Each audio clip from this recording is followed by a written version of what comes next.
Good evening. It's meteorologist Michael Fecca. Welcome back to the 9 p.m. all-weather, all-streaming show we do here every night during the workdays and on weekends. We stream it out to all of our streaming platforms as well as to Facebook and YouTube. So if you're joining from either place, please feel free to leave us a question or a comment. Hopefully I'll be able to go through them all as I go through the forecast, but if not, I'll go through at the very end and see if I can answer any questions individually for you. But let's get started here with a look at what we're tracking out for the next couple of days. But for starters, it was a gorgeous day today. Plenty of sunshine. It was breezy and warm, and we'll stay quiet and mild through the rest of the night tonight. But we start to see changes headed our way starting tomorrow. So we'll have that cold front moving in from the west. That's going to kick up that chance for some showers and even a few thunderstorms. That severe weather risk has kind of dissipated a bit for Friday, but I still can't completely rule out an isolated strong to severe wind gust with any storm that does develop. So we've kept that alert in there because we do still know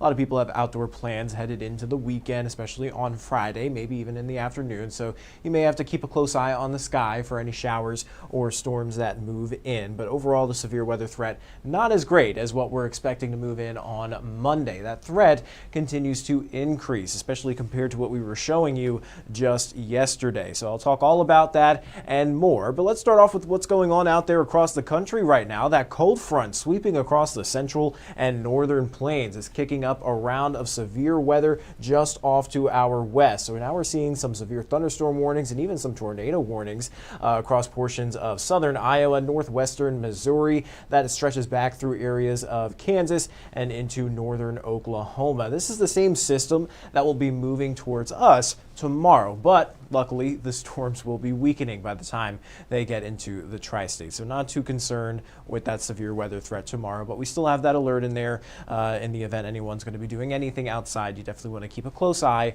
on the sky. But as for what's going on out there right now, it is mostly clear and warm. Temperatures this afternoon topped out in the lower 80s across the tri-state. 83 degrees today here in the Evansville area, 84 out towards Bowling Green, even into the 80s as far north as Chicago. So this warmer air from the southerly winds really making it farther to the north. So above average across the board for the entire area. And temperatures haven't cooled off all that much. We've cooled out by around 10 degrees, but we're still sitting in the lower 70s for most of us. The cold spots on the map seem to be across western Kentucky. 63 out towards Dundee, 69 out towards Owensboro. We're sitting at around 73 in Evansville and 75 up towards Mount Carmel. So we'll stay mild tonight. Temperatures should drop down into the upper 50s to lower 60s overnight tonight with mostly clear skies. We'll even hold on to that breeze coming from the south. Gusts upwards of 20 miles per hour will be possible even into tomorrow, mainly out ahead of any of those showers or storms that do develop. And with the still being out of the south,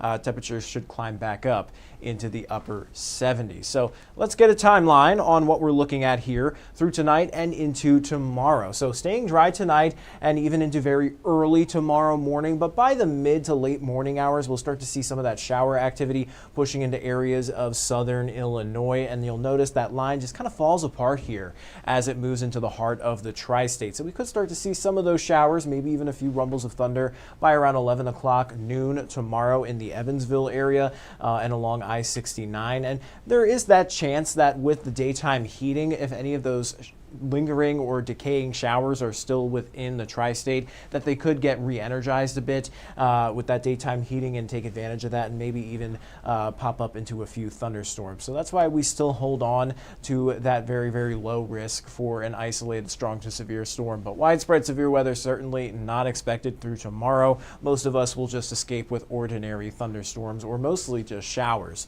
through tomorrow morning and into tomorrow afternoon. And now mostly dry overnight Friday. We could still have a few lingering showers out there even into early Saturday morning. A lot of the models were showing some lingering shower activity primarily across western Kentucky through Saturday morning, and even the chance for another pop-up shower or storm Saturday afternoon over western Kentucky. But the models are pretty split on that right now, so not too confident in that. But overall, the end of the day Friday and into the weekend is trending on the drier side, not necessarily expecting any kind of showery activity that you would have to cancel plans for. But Here's the latest look at that storm risk for Friday. Again, you'll notice here that we're all outlined in this brown color. That's just the general thunderstorm risk. The severe weather risks have kind of split the area, one off to our north and east up towards eastern Indiana into western Ohio, and then just off to the southwest of Paducah. They're sitting at that level 1 threat in the Boot Heel of Missouri, and then a level 2 there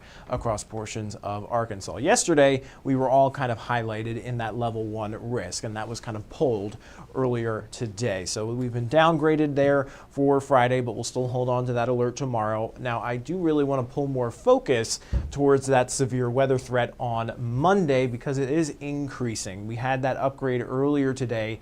I'll show you that outlook in just a moment, but we're expecting some thunderstorms, and it looks like a lot of the models are trending a little bit later with these storms. So it may be turning into a late Monday night into the overnight hour kind of threat. Now, we are still several days away, so the fine details of timing and exact threats will still need to be ironed out, especially through the weekend. So you want to pay close attention to the forecast. But as of right now, it looks like all hazards may be possible, including that threat for damaging wind gusts and even some tornadoes. So let me show you what that outlook looks like from the Storm Prediction Center. Here you can see most of us outlined in that slight 15% risk for severe thunderstorms, but they added this 30% risk, which correlates to an enhanced risk, a level 3 out of 5 for portions of southern Illinois. Now, again, a lot of this may bounce around a little bit. We may get pulled a bit more into that higher threat, or it may get pulled off to our south or west over the next coming days as we get better model data. But the models have been fairly consistent, at least on the ingredients being present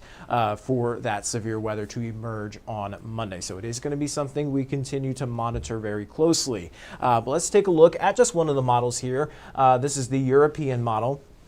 Waking up Monday morning, no issues there. We will have that warm front lifting up to our north, and we should even stay mostly dry through the day on Monday. We could see a spot shower or an isolated storm pop up out ahead of the main line, but it seems pretty sparse until that actual main line begins to push through. And you'll see that that severe weather risk kind of highlighted there in that yellow and even a few oranges popping up as well. And you'll notice a timestamp that is around midnight. So it does look like these storms are trending a bit later in the night Monday and into the overnight hours. So that is just another factor that no one really likes to deal with. So hopefully as we get closer, a lot of the times the longer range models put out something like this and it's a little bit later in time, but as we get closer, especially along a cold fronts tend to trend a little bit faster as we get closer to the event. So fingers crossed that at least if we do see any severe weather, it doesn't happen overnight. Hopefully it happens more in the evening hours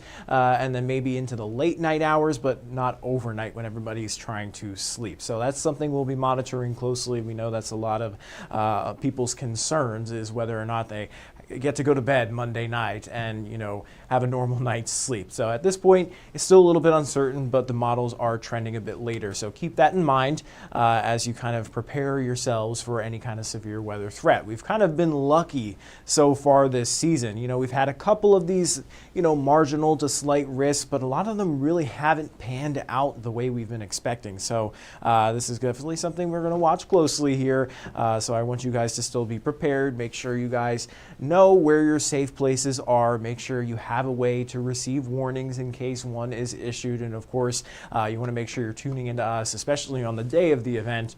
If there are any tornado warnings, especially, we'll be covering those on air. But again, we're at around 5 days out. A lot can change between now and then. So for now, just stay informed of the latest forecast and you'll be good to go. But outside of any severe weather threat, we are looking at a good dose of rainfall. We could pick up anywhere between 1.5 inches up to 2 inches in a few spots over the next 5 days with both these rounds of showers and storms. And that is good news because we have been very, very dry so far this season, not just this spring, but even winter. I know we had that big snowstorm, but snow doesn't equal a lot of liquid equivalent precipitation. So we've been in a deficit so far for the entire year, sitting at around 5.89 inches below where we should be. And for the month of April, which is typically one of our wettest months. Springtime is a very wet and stormy month for us, so not seeing a whole lot in the way of rainfall is kind of odd for us here in the tri-state. We're just shy of 3 inches below where we should be, and combine the drier conditions with the above average temperatures we've seen. Our average temperature sitting at around 64.6 degrees. This takes into account our morning lows and our daytime highs and averages them out. That's around 8.6 degrees above where it should be. And you add those two factors together, and it's no wonder we have seen upgrades in our drought monitor. Most of the tri-state now sitting in moderate drought, with portions of western Kentucky looking at severe to even extreme drought. That is that red color you're seeing there across portions of Hopkins and Muhlenberg County. So very, very dry across the tri-state. So any little bit of rain, even if it's falling in the form of thunderstorms, is going to be on the helpful side. Now, looking at our precipitation outlook through the end of the month and into the beginning of May, it looks like we may see right around average precipitation or slightly above. Hopefully we can get a little bit more in the way of rainfall, soaking rain rather than thunderstorms, but it is spring in the tri-state, so you can't really guarantee any just soaking rain. A lot of it's probably going to fall in the form of some thunderstorm or downpour. But looking at our temperatures, one positive is that it is going to be cooling down. So that should help at least alleviate some of the dryness. But until we get some good soaking rain in here, we aren't going to see much in the way of relief. So looking at the temperature trend through the end of the month and into the beginning of May, we've got that 50-50 chance of seeing below average temperatures. And taking a look at something outside of the forecast here, let me actually go ahead and just take a look at some of the questions and comments. So I know a lot of you are probably commenting stuff. Suzanne is watching from Morganfield. Thank you for joining us. Tori says she's hoping Monday loses some strength and it isn't as bad. That's what we're hoping for too, but at this point in time, we're still looking at least some severe weather threat for Monday. Good evening to you, Cheyenne. James asking if we need to stay up late Monday and be prepared for a tornado. At this point in time, the timing can shift a lot between now and then, as I said before, but right now, a lot of the models are trending a little bit later with those showers and storms. So it is something you are going to start to have to consider if that trend holds here through the weekend.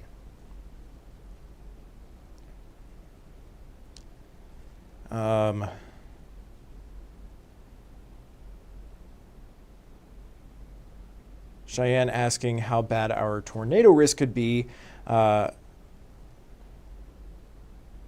She says she knows we won't know more until we're closer, but an educated guess. Well, taking a look at some of the soundings from the models, we see a lot of different things. One of the things we look at is called a hodograph, and that kind of is a model depiction of what the wind direction and speed looks like as it goes up in the atmosphere. And typically, when you look at a tornado threat on model data and you're looking at a hodograph, you see these pretty long swooping hooks in that wind path, and that typically indicates tornadoes. So we are seeing that on the models right now. So our tornado risk is definitely a little bit more elevated than we've seen so far this spring. So I think it's probably one of our best chances at severe weather we've had so far.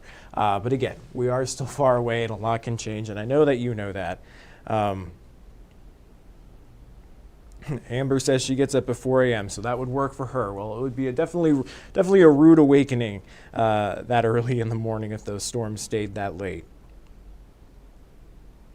And Carolyn is watching from Hopstad. So thank you all for joining us. Hopefully I'm answering some of your questions. Again, I don't have a ton of details, especially about Monday just yet because it is so far out, but we just wanted to alert you to that potential and let you guys know. You're probably also seeing a lot of other information from many other meteorologists across the country online as well. So I don't want you guys to be confused with the information maybe for one area that you're seeing compared to what we're expecting. So just wanted to make sure that everybody is on the same page with those threats headed into the beginning of next week. So as of right now, be prepared for that potential of severe weather. All hazards at this time are possible, even the threat for damaging wind gusts, tornado, and even some hail. Can't guarantee anything at this point, but we will be keeping a very close eye on it. Now, outside of the weather, we also had another special thing happen today. We actually had an earthquake there in the Boot Heel of Missouri. It was a magnitude 4.0, and it was at around 11.8 kilometers in depth. So very, very deep into the Earth's surface. That's typically what we expect here along the New Madrid Fault, because that rift is so deep in the ground. And it happened just to the northwest of the town of Cooter there in Missouri. And some folks even felt that across portions of western Kentucky, even in the Henderson area. A lot of folks said they felt a little bit of shaking. Now, typically when you get a magnitude 4.0 earthquake, you don't really feel a whole lot. It's fairly light. You see some noticeable shaking right where the epicenter is, but extending far outside of that area, you don't really feel much. But the energy equivalent to a magnitude 4.0 earthquake is around 33,000 pounds of explosive. So it's not nothing. Definitely one of the stronger ones we've seen in recent times in the area. But that's just a little fun fact about today. Now here's a look at the 7-day forecast. Let me go ahead and take that full screen for you as I walk you through kind of the roundup of this stream here. So again, we do have that alert in effect for tomorrow, but the severe weather risks have been downgraded. So we're not expecting widespread severe weather. We could still get an isolated strong to severe wind gust, but those odds are pretty spotty at best. Then we stay mainly dry through Saturday and Sunday. There is that chance for maybe another pop-up shower or storm over western Kentucky Saturday afternoon, but only a few models are showing that at this point in time. So mostly dry across the tri-state for both Saturday and Sunday, and warm still, hanging out in the upper 70s. We'll top out in the lower 80s by Monday ahead of those chances for showers and storms. Again, that's going to be our greater potential for severe weather, mainly late Monday night at this point in time. Looks like a good time frame, but we'll continue to monitor all those details in the coming days. So make sure you're staying tuned. And then behind that frontal passage, temperatures start to gradually cool back down. We'll hang out in the 70s Tuesday and Wednesday, possibly even dropping down into the upper 60s to around 70 by the time we get into the end of next week. So may even see a little bit of a pattern flip to below normal temperatures. So if you're not a fan of the heat, maybe that brings you some joy. But the better news here is that at least we're getting some rainfall, because that is one thing we are lacking here in the tri-state. But that is all I've got here for the forecast. I'm going to hop off the live stream and I'll send you guys over to 14 News at 10 for all the latest news and weather headlines. Until then, everybody, have a great rest of your night and stay safe.